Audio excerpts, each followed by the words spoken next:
Now, why y'all have so much anger and disrespect towards the black Americans? Why? Why y'all so upset that we not speaking up for y'all? Why? Just talk to me, Somalis. Why are y'all so upset? Why the vitriol and anger towards us? And not towards the YT man? Why? That's why I don't get. Why did this place anger towards us, the black Americans? Y'all never liked us. Y'all never even rock with us. Just being for real, just being honest. And I'm seeing countless and countless and countless of videos on what y'all did in Minnesota, right? Y'all say, well, we marched for y'all doing the Black Lives Matter. I said, Black Lives Matter? Yeah, Black Lives Matter. I'm like, Black Lives Matter. George Floyd, all the Somalis, we marched in the streets in solidarity for the black Americans on when the police unalived George Floyd. I'm like, oh, okay. I'm going to be honest with y'all. When I saw y'all marching for George Floyd, I just looked at it as just an even, fair exchange. You know why? On what we did for y'all. And what we did for y'all was we donated money to feed the children. This is a wet feeding center. That means cooked food is being distributed here. This is very good because we're sure then this is reaching those most in need. These people have traveled from very far and many are losing children along the way, and we have to ramp up these operations. Over 300,000 people here in Mogadishu need help, and those numbers are growing daily. But the cooked food needs to be fortified. We need to add in the vitamins that can help protect these children even better. And so these contributions that are coming in will go directly to operations like this and fortifying this food.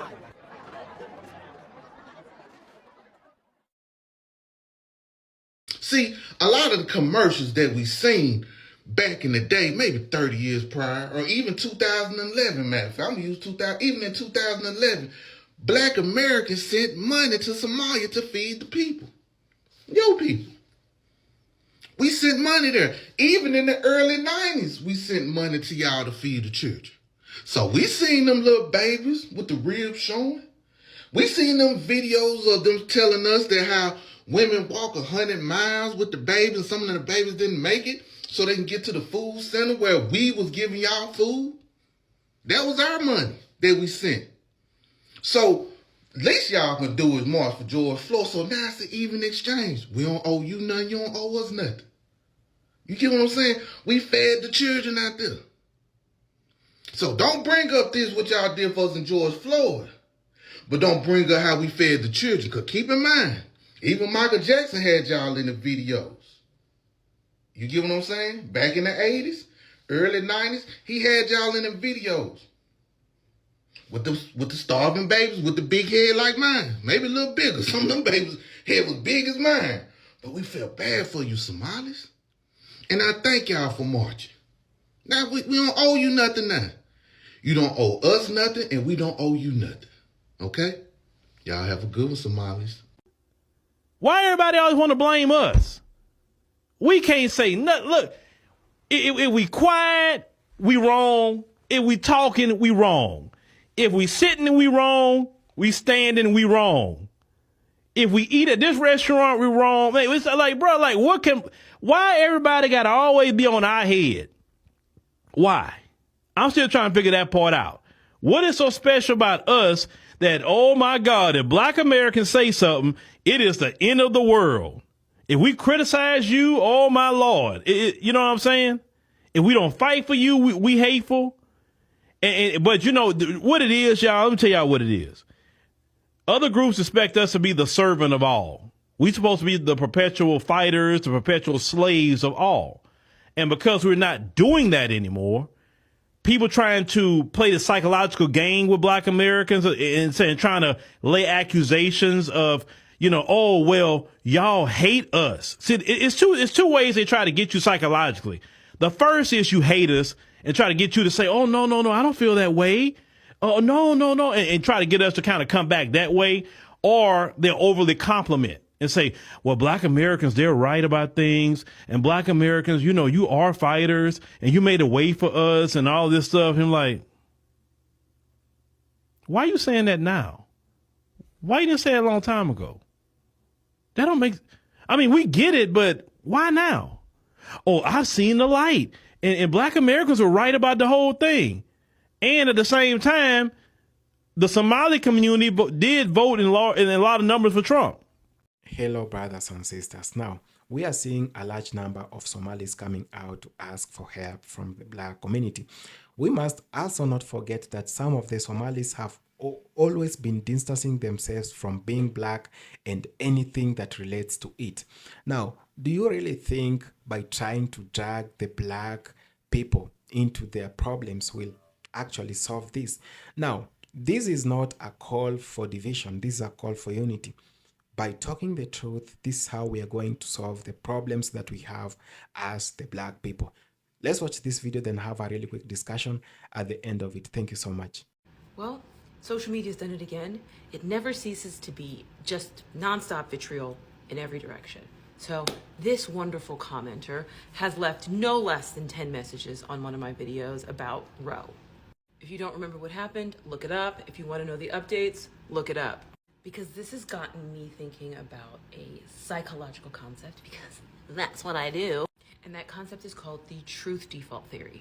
As humans evolved, we learned that we weren't very good at doing things by ourselves. So building houses, farming, hunting was all a little bit better when we worked as a team. So we evolved particular parts of our brain, for example, our frontal or prefrontal cortex, to help us to connect with others, to learn how to play nice, to learn how to create a community. And one part of that was, if you initially assume that everybody that's around you is not telling the truth, you're going to have a very difficult time interacting with them. So we evolved the default to truth, right? Malcolm Gladwell talks about it in his book, Talking to Strangers. So basically, it takes more evidence to believe that somebody is lying than to believe that someone is telling the truth. So when someone comes up to you and says, I have 2 dogs at home, you're not initially thinking, what is this person trying to get from me? Why are they telling me this thing? They definitely don't have 2 dogs at home. You just kind of assume, okay, this person has 2 dogs. Now let's continue on with the conversation. What's going on with the dogs? Because if every time someone came up to you and told you something, you immediately didn't agree with them or thought they were lying, society would just be in tumult. But when you connect this with the other psychological concept of confirmation bias, then you have a very beautifully interesting thing where you choose to believe the truths that align with pre-existing beliefs that you've already had, and you might not believe some things that don't align with your pre-existing beliefs. And if anything, social media has really taught us that people will pick and choose the things they want to believe and the things they don't want to believe. And this goes for everyone, including myself, which is why when I do videos on here, I try not to necessarily be like reporting the news and stating that something's like super factual or true, because we never know. We never know. Because even the new information coming out about Roe might be true, might not be true. Who knows? So when I talk about things, I try to talk about how they're psychologically relevant to something larger, right? Like right now, having a conversation about defaulting to truth. Because at the end of the day, one thing I've learned from working with thousands upon thousands upon thousands of patients and clients in the mental health space is that sometimes we don't even know what is true about our own motivations and desires and drives. And so if we don't even know, it's going to be even more difficult for other people to know. What did I say? In the video when it first broke out, or when I became aware of it, I said, who do you think taught these people how to do this fraud and embezzlement? It wasn't us. This country kept their eyes on us. I said, you already know who it is. Did you really think they wanted to work with you guys? Did you ever realize that they were using you? I was looking at this TikTok video, and this guy said, well, see, y'all wanted to move to y'all little communities and be around these folks and speak in your language and block us out. He was talking about blocking indigenous black folks out. He said, if y'all, listened to us and told us what y'all was trying to do, we could have told you, don't trust these people. We know. Fully aware of their get down. Check this out. A federal jury convicted Feeding Our Future founder Amy Bach and restaurant owner Salim Saeed on all charges yesterday. These are new booking photos of the two locked up tonight in Sherburne County as they await sentencing. But the effort to claw back the millions of taxpayer dollars they stole is still happening. Investigative reporter Eric Rasmussen is following that part of Amy Bach is the founder of the organization that lied and said they fed 91 meals to needy children receiving $250 million. Why, when these immigrants come to this country, one of the first things they want to do is start a nonprofit? Who taught them that? And another thing, I used to live around Africans, and an African man told me how they get down. He told me that they start nonprofits, including churches, and that's how they defraud the government. You know, Kevin, if you've been following this case, you know the big number. Nearly $250 million stolen from a federal program to feed kids in need. And now we're learning more about where that money went and what's being done to get it back. It's a sweet house on a cul-de-sac in Plymouth. Even sweeter online in real estate photos featuring an indoor basketball court. On Wednesday, a jury found Salim Saeed used federal food money to buy the house for $1.1 million. Now it's part of a government portfolio of property seized in the Feeding Our Future fraud investigation across Minnesota, the United States, and even in places such as Turkey and Kenya. A first step in trying to recover nearly $250 million stolen from taxpayers. Now, I do believe that there are some people in the Somali community that did commit fraud. I do believe that, but I also believe that they are being thrown under the bus.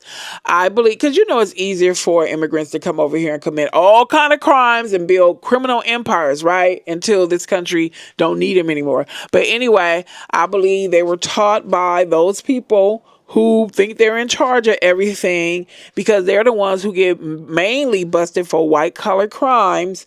And I believe that they're the ones who stole the billions of dollars, and the Somalis are taking the rap. But see, that's what happened when you come over here and you speak these racist talking points against us and think that you... So Somalians are trying to drag Black Americans into their fight. Check this out. But Trump based his order on a report whose author has made it clear that his goal is to denaturalize and deport as many Somali Americans as possible. This is not about crime. It's not about safety. This is about purging people like me from this country. Minnesota has always been a welcoming place for people fleeing a home country that is blasted by war, poverty, and hunger. Europeans in the 19th and 20th century, Black Americans from the South, Hmong.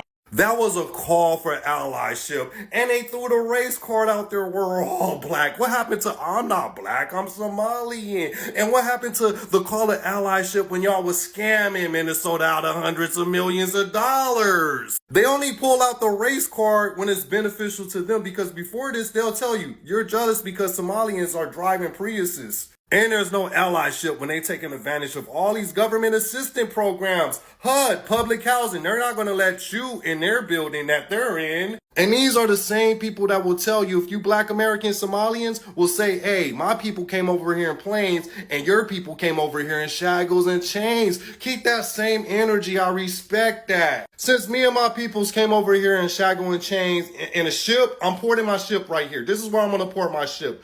Don't use black as a race card.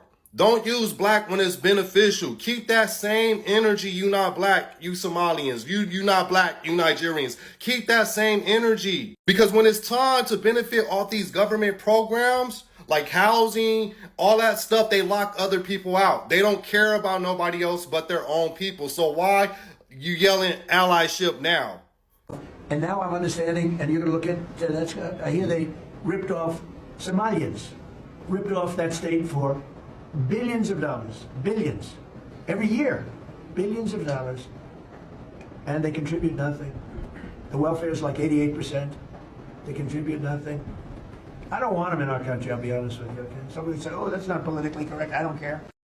I have a bone to pick with humans, right? Because religion, me and my son, we were having a discussion about religion. And my question is this: how come, I know we live in a Judeo-Christian society. I have a question. How come when one Muslim, so the imam was like, you know, Black Americans, they don't even know their dads. And people were like, Islam this, Islam that. How come when the priests do stuff, nobody's like, Christianity this, the Christians? But when one Muslim do one thing, God forbid there's a Muslim who's violent. Oh my God. It's a religious war now. We're going to war. How, you know what I mean? Like, why? Can somebody explain that to me? I know we're in a Judeo-Christian society, but you would think that with all this diversity that people will be a little bit open-minded. I mean, there's a lot of Muslims here. You know, and help me. Just help me. I don't get it. One Muslim says, Black Americans, they are not, Now it's all of Islam. That's one little country in Africa.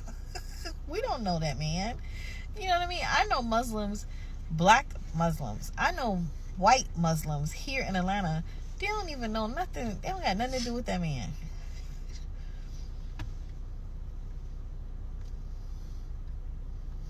And then another bone to pick. The Somali people were like, oh, they coming after us because we're black. Didn't y'all say y'all weren't black? Humans.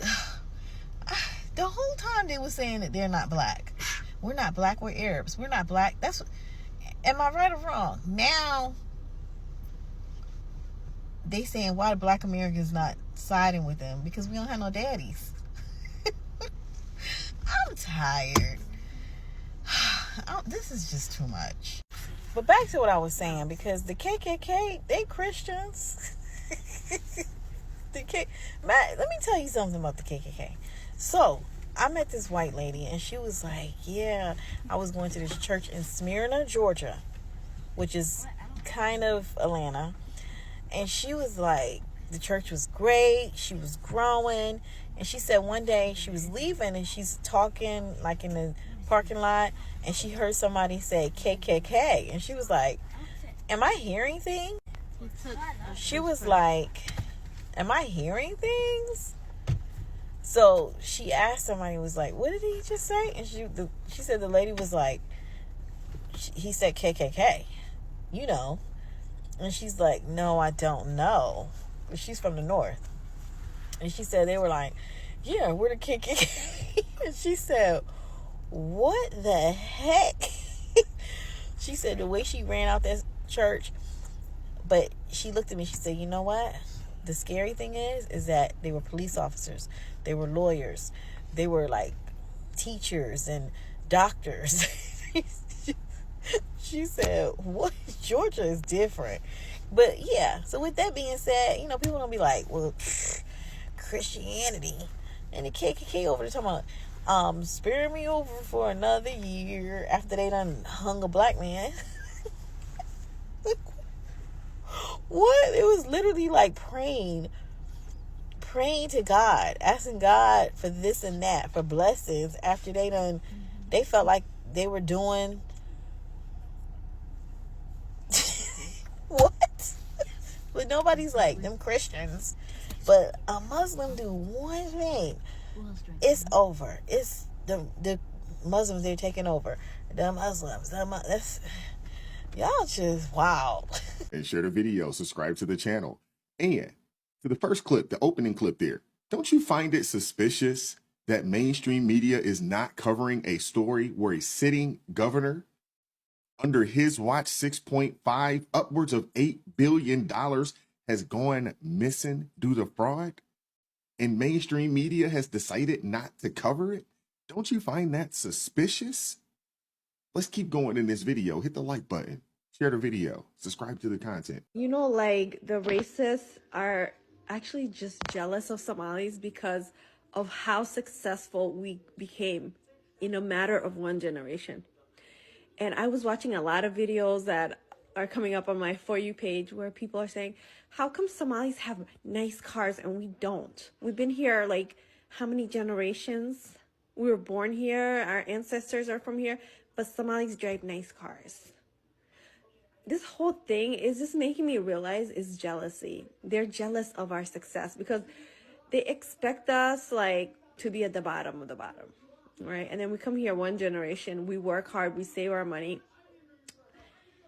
And Somalis are not the only community that committed fraud, okay? We're not all committing fraud, okay? Every community has bad apples, but they're trying to use that as leverage to hate on us, right? And attack our community. But what it is like when you're an immigrant group and you're black on top of that and you're African, they hate you to be successful. That's not true. You have Americans in general that work every day, pay into the system. They found out recently that majority of the social service, welfare, socialist benefits that, are given in this country, a large majority of illegal immigrants and quote unquote legal immigrants are receiving those benefits. It's a small portion of Americans, yet we're the ones that pay the lion's share into the tax coffers of America. Yeah. So you got a lot of people frustrated behind that. And we're not jealous. A lot of folks are just angry. We're not jealous at your success. If you actually got here and just got it out the mud, like so many of us have to, it'd be like, whatever. But the fact that you guys are scamming and defrauding and stealing taxpayer dollars, these are that come from the American people. Yeah, the average American has a problem with that, a huge problem with that.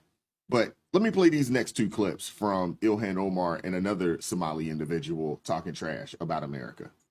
cabsi baa loo daara way yaabeen war dadka noocaana xaggee ka imaadeen bay leeyihiin kommentiyadii iyo meel kastoo wax soo gelayaan baa loogu daata dhalinyarada Soomaaliyeed ee jooga Soomaaliya iyo Kenya iyo Afrika ayaguna kommentiyada wax ay ku soo qorayaan iyo u ceetamayaan.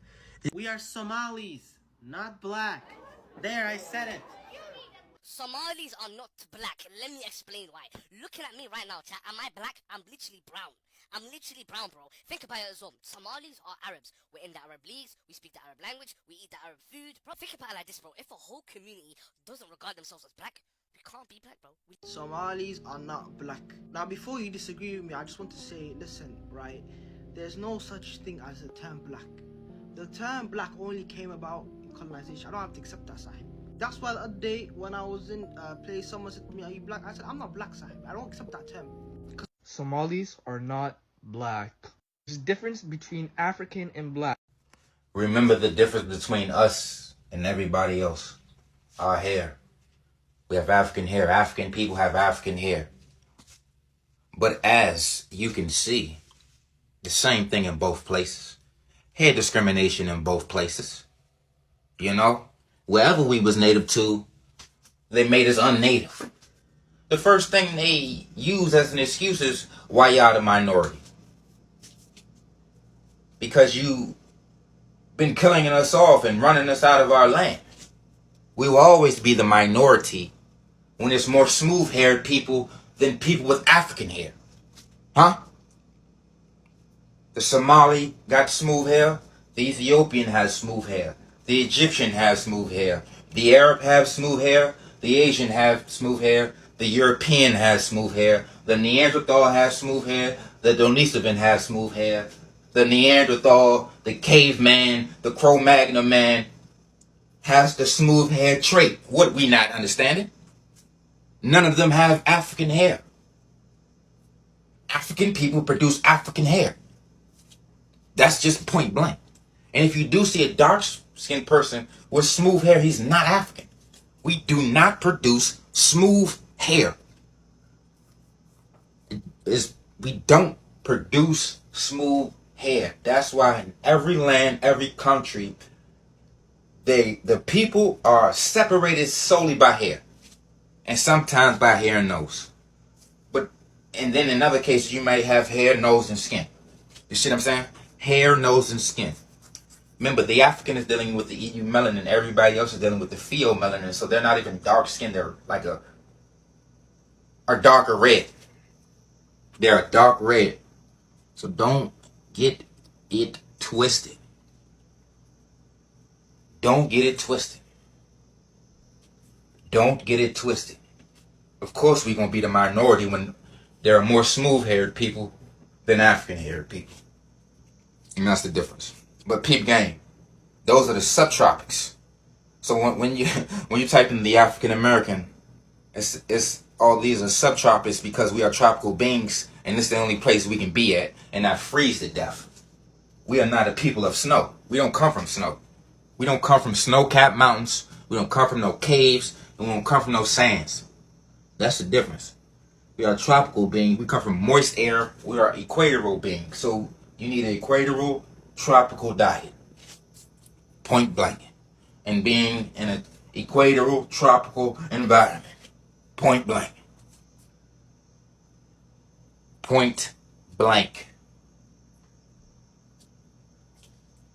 Okay, I just wanted to call out Warrior really quick because I actually remember you from the Cancel Tariq Nasheed space, and you were the host in that space, and you were saying extremely racist stuff about black men, how they're uneducated, how all they do is beat on their women, how, like you said, like 70% of black men are prostitutes. I don't even know where you got that from. You were saying calling them niggers, a whole bunch of racist stuff, and I just want to know, like, what is your problem with black males in America? I don't understand why there's so much hate towards black males. Like, I don't understand that. All right. So since you're addressing me, I'm gonna answer you in a very simple manner. If you were in the stage, that space that day, you would have noticed that they came for us and insulted us for our culture. They made fun of our women. They claimed that we practice FGM. They called us rapists. They said we have we're pirates, we're thieves.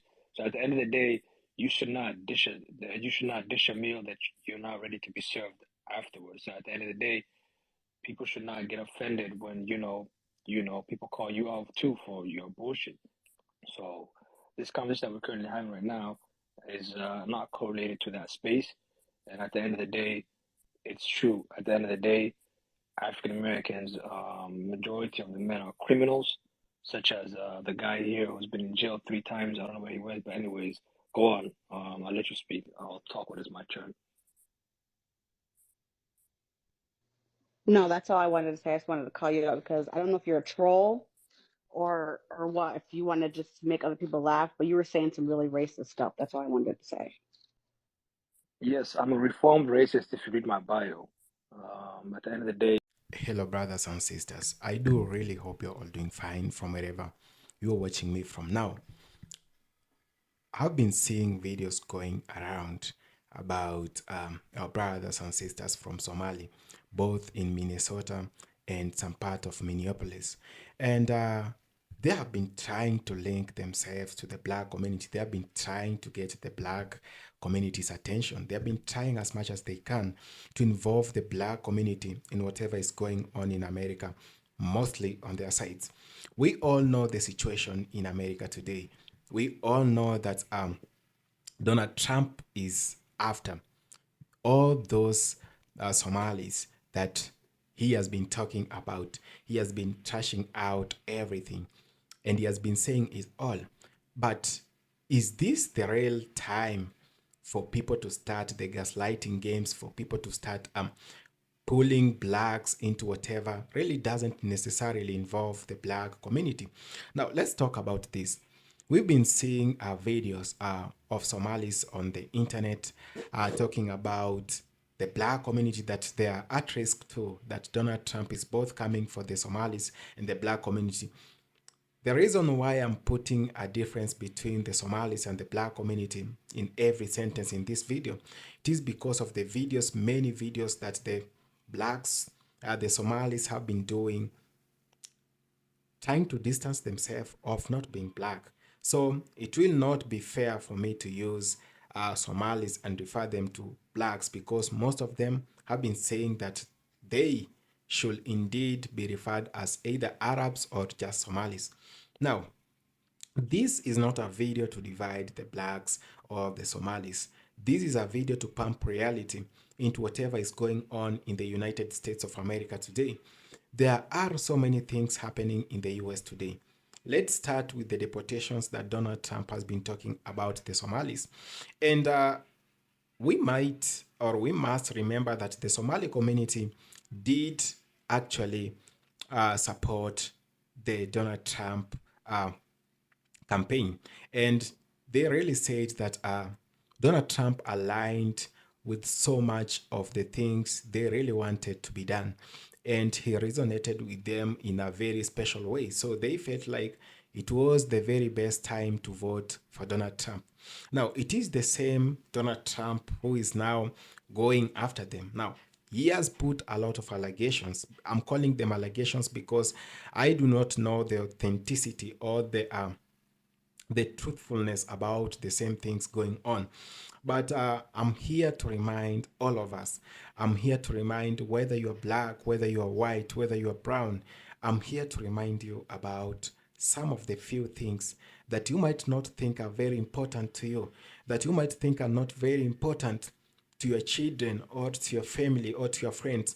but of course they are. Now, the unity of the black community, the unity, whether you call yourself a Somali, whether you're an Arab, it doesn't really matter as long as you are a minority community. It really is very important for you to unite. It is really very important for you to stop the divisions. I've been seeing a lot of divisions going on between the Somalis trying to distance themselves from the black community. What makes you now to think that the black community will now start considering you and taking you seriously and taking you into consideration upon to help you? There are a lot of things that have been happening. Brothers and sisters, let's pay keen attention to these things that are happening today. Today we are talking about the Somalis being deported. The other day we were talking about Latinos being deported, and there are more to come. We were talking about Hispanics. There are more to come. But the only thing that you're going to realize is that the US Constitution, and it is very unconstitutional to talk about deportations of the black community. The foundational black community, or rather known as FBS, have been here for a very long time. And whenever I see someone trying to use this opportunity because they are being threatened or they are being told that they are going to be deported, to use the same opportunity to pull black people into the same problems, it is very crazy. It is very crazy because the black community cannot and will not be deported. There are so many reasons why people believe or why we say the black community can't be deported unless something has happened when the government now needs to revoke the citizenship because of various reasons. But we've been seeing immigrants going to the US and trying to distance themselves or trying to look down upon the black community that has been there for a very long time. This is the time that I should take it and to remind you, I should take the full mandate to remind you today that however much you look down upon the black community, you must always remember you can move from your country, from Africa, or from South America, or from Asia to the US just because of thanks to the black community who have been fighting for justice, who have been fighting for equality, who have been talking about police brutality, who have been holding strikes and demonstrations and holding the government accountable to every other failure or fault that it has caused to minority communities in the US. And when you come to the US and you want to trash everything the black community have done or they have stood for, you want now to see yourself as the absolute important people in the US, then you're in for it. I'm not just saying about the US today.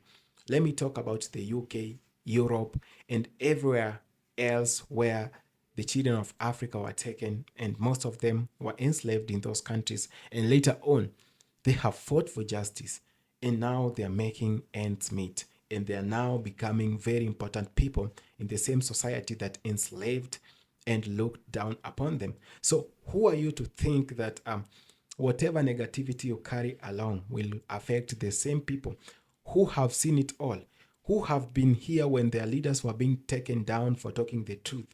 You must remember that the likes of Martin Luther King Jr., the likes of Malcolm X were taken down just because of talking the truth and seeking for justice.